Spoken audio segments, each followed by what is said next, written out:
Добър ден! Днес ще ви покажем как се използва горе-долу Bandicam. Може би изглежда просто, много просто.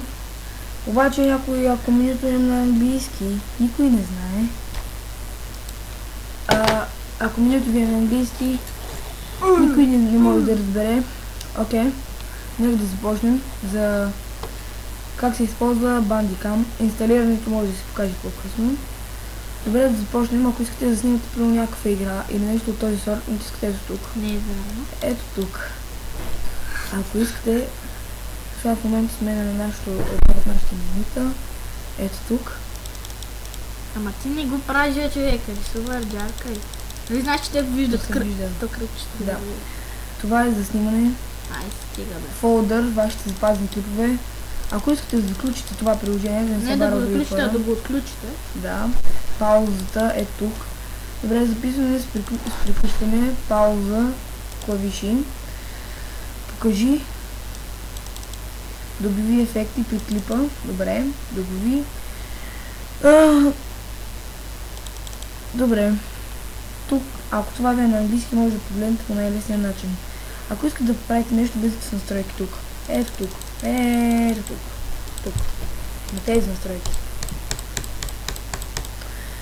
Тук това е вашия шрифт и Shift 12F. Това е много добро. Добре, тук ние сме на видео. Тук общите неща, изображения, изход и за. Тези неща. Окей.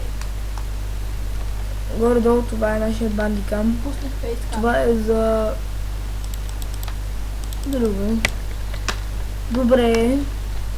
Сега малко дроинг. За да го видите около. Поменете от начало. Какво правиш? Нещо става. Авария, хубаво. Добре. На хората ще им стане лошо, е. Виж, и на хората ще им стане лошо.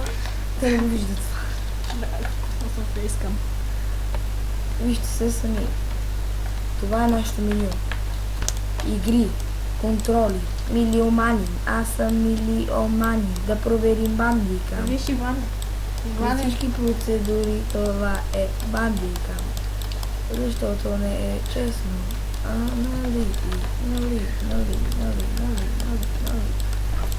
Имам вирус в програмата на хакерството. Бъгна се компютърът. Хора, загубвам връзка.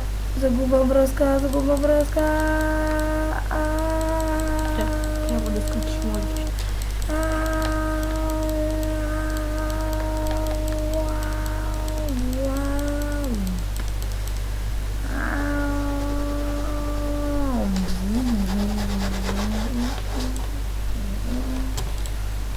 Сега нашия клип приключва.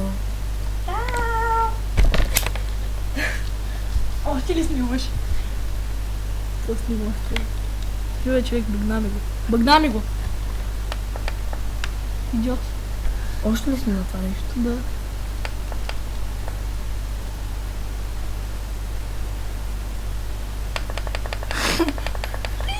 Идиот. Три го е. Просто. Не мога! Има гумичка. Да, вярно. Така става, ако някой тъпчови ги не отраса. Да. Прав е.